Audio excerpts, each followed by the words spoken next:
여러분 안녕하십니까? 우리는 2020년 4.15 총선거에서 무엇을 보았습니까? 우리는 분명히 2010년 4.15 총선거에서 부정선거의 증거들을 보았으며 부정선거의 데이터를 보지 않았습니까?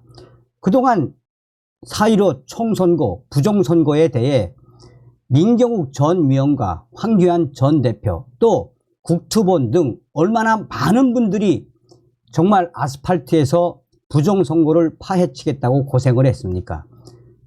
4.15 총선뿐이었겠습니까? 대통령 선거도 그야말로 선관위의 엉망진창 관리. 자, 지금 현재 얼마 전에도 국정원이 밝히지 않았습니까? 선관위 해킹에 완전히 노출되어 있다고 밝혔죠. 지금 선관위가 난리가 났습니다. KBS가 연일 부정선거, 사전투표 문제 방송을 하고 있으며 대만 선거에 대해 집중 방송을 했습니다. KBS 사장이 바뀌자 KBS 9시 뉴스가 정상화가 된 소식들을 쏟아내고 있습니다. 정성산TV 좋아요, 구독, 알림은 큰 힘이 되겠습니다.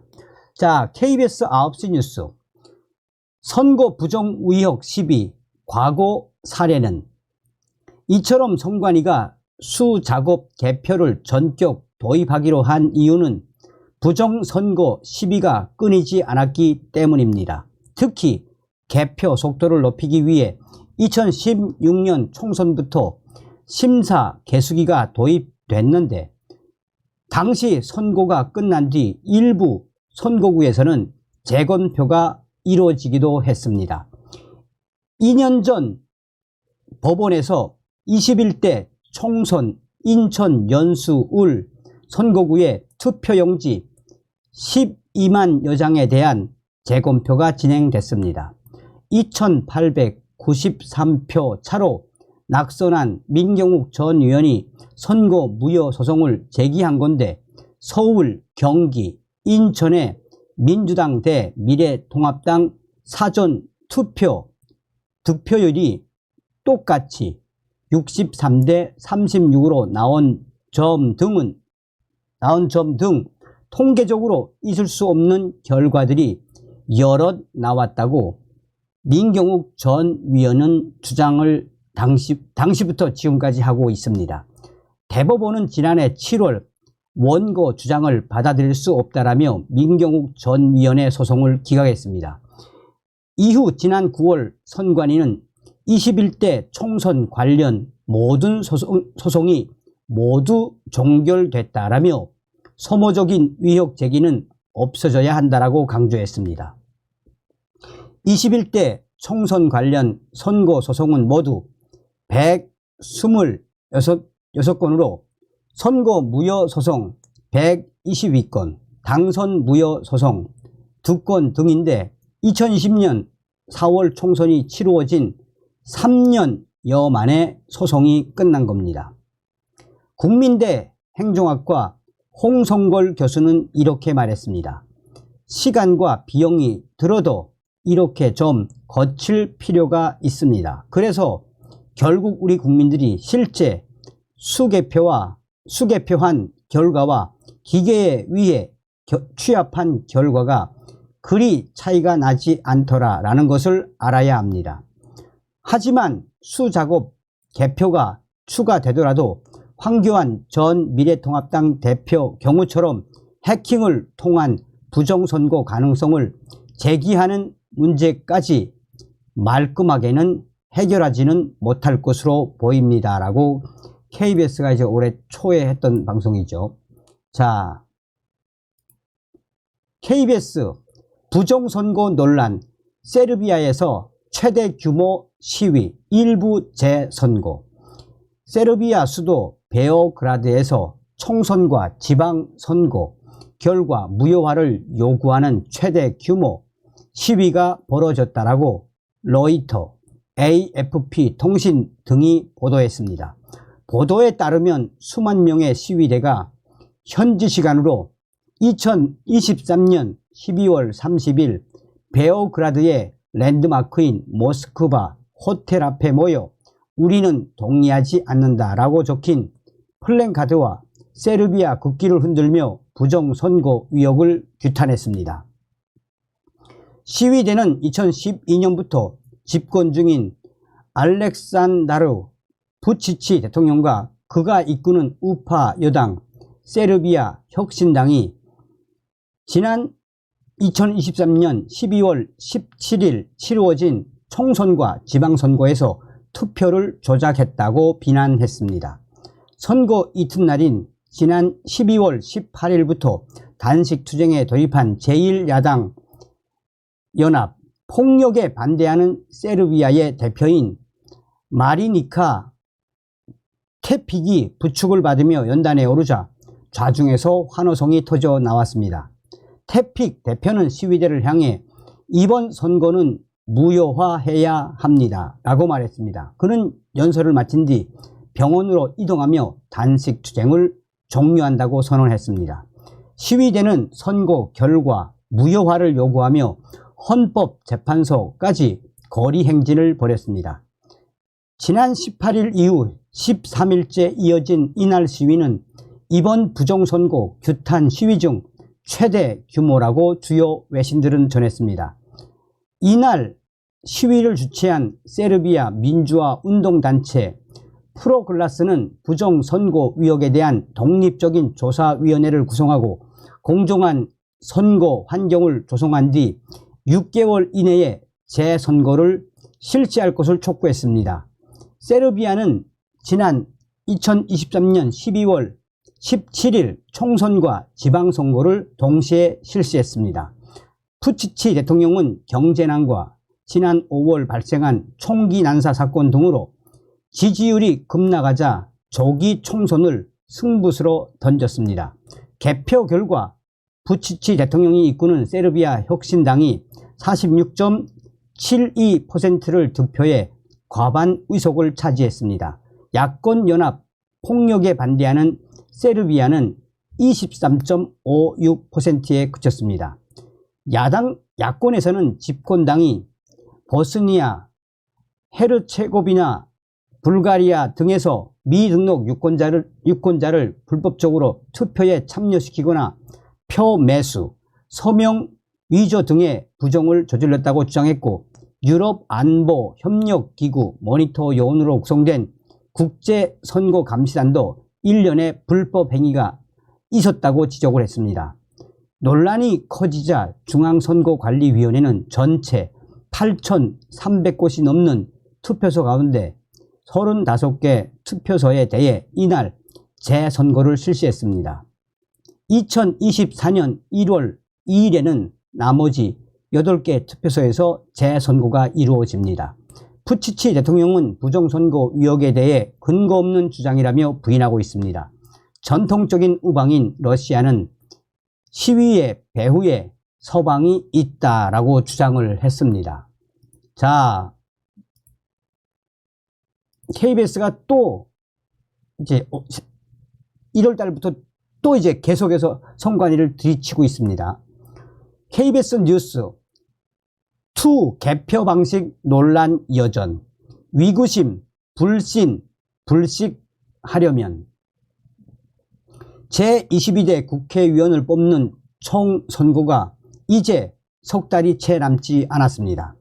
KBS의 정치개혁 시리즈 오늘 첫 순서로 선거 투 개표 방식을 살펴봅니다. 개표 관련해서는 이번 총선에서 수개표도 함께 진행해서 이중으로 검증하기로 했습니다. 그러나 사전투표의 경우 관인이 미리 인쇄된 투표용지를 배포하는 방식이어서 보완이 필요하다는 지적이 나오고 있습니다. 지난 21대 총선 때 기표되지 않은 사전투표용지를 무더기로 찾았다라며 부정개표 의혹이 제기됐습니다. 해당 투표용지들은 경기 구리시 선관위에서 탈취된 본투표 용지였던 것으로 조사됐습니다. 지난해 7월에는 국정원이 중앙선관위 전산망 침투를 시도한 결과 투개표 관리 시스템이 언제든 뚫을 수 있는 상태였다고 밝혔습니다. 관인, 날인 파일을 도용해 사전 투표 용지를 무단 인쇄할 수 있었고, 유령 유권자의 선거인 명부, 등록뿐만 아니라 사전 투표 여부도 조작할 수 있었다는 겁니다. 현재 사전 투표는 사전 투표 관리관이 투표용지에 일일이 직접 도장을 찍는 방식 대신 관인이 미리 인쇄된 투표용지를 나누어 주는 방식으로 진행되고 있습니다.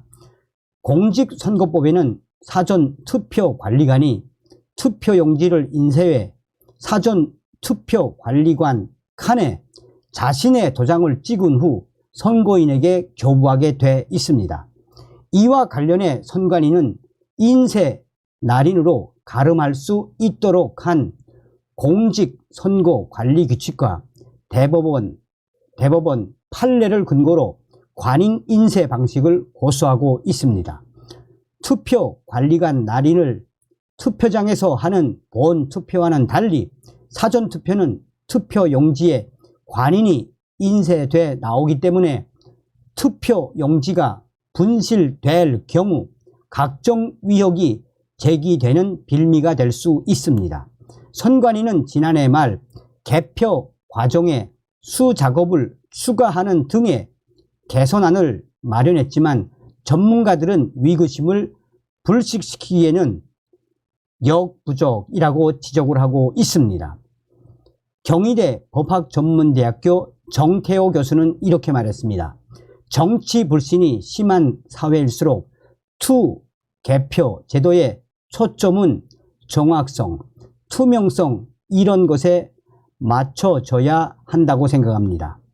라고 말했습니다.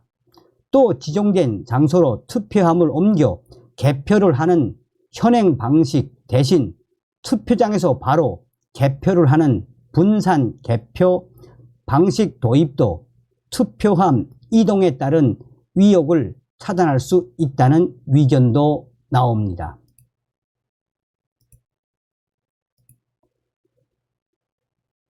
KBS 뉴스 타이완 선거 손으로 개표 아날로그 방식 고수 이유는 타이완 총통 선거에서 결과만큼이나 우리의 눈길을 끈 것은 개표 방식이었습니다.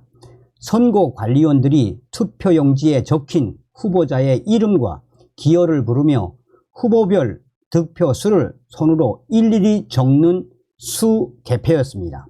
첨단 기술의 시대이지만 해킹 등 부정선거에 대한 우려 때문에 누구나 함께 눈으로 보면서 투명하게 확인하는 방식을 쓰고 있습니다. 대만 총통 선거 투표 마감 시간이 되자 선거관리원들이 서둘러 기표소를 철거하더니 투표함을 개봉합니다. 투표한 장소에서 곧바로 개표를 진행하는 겁니다. 총통 2번 칭라이더 1표, 총통 2번 칭라이더 1표. 선거관리원이 득표한 후보의 이름을 외치고 투표 용지를 들어 올려 확인시키면 다른 선거관리원이 기록지에 한자, 발을 정자로 득표수를 세어갑니다. 지역선거관리위원회는 중앙선관위 전산 시스템에 결과를 입력합니다. 독일 시사주간지 슈피겔 기자가 SNS에 올린 대만 선거 개표 동영상은 400만 명이 넘는 사람들이 조회하며 관심을 나타냈습니다. 반도체 등 첨단 기술을 자랑하는 타이완, 대만에서 수개표를 지속하는 데에는 역사적 배경이 있습니다. 국민당의 일당 통치를 겪는 기간 총통을 간접 선출해 오다 1996년에야 직선제로 뽑기 시작했습니다. 간접 선거로 부정이 있을지 모른다는 경각심이 높아져 대만은 지금 수개표 방식을 고수하고 있는 겁니다. 타이완 대만 중앙선거위원장인 리진영은 이렇게 말했습니다. 이번 선거의 투표와 개표 모든 과정은 투명하고 개방적이며 공적 감독의 대상이라는 사실을 다시 한번 강조하고 싶습니다. 라고 말했습니다. 대만의 인구는 우리나라의 절반 수준인데 투표소는 우리보다 많습니다. 게다가 투표소에서 개표를 진행하면서 투표함 이동 시간을 줄여 수 개표의 효율성을 높였다는 분석도 있습니다.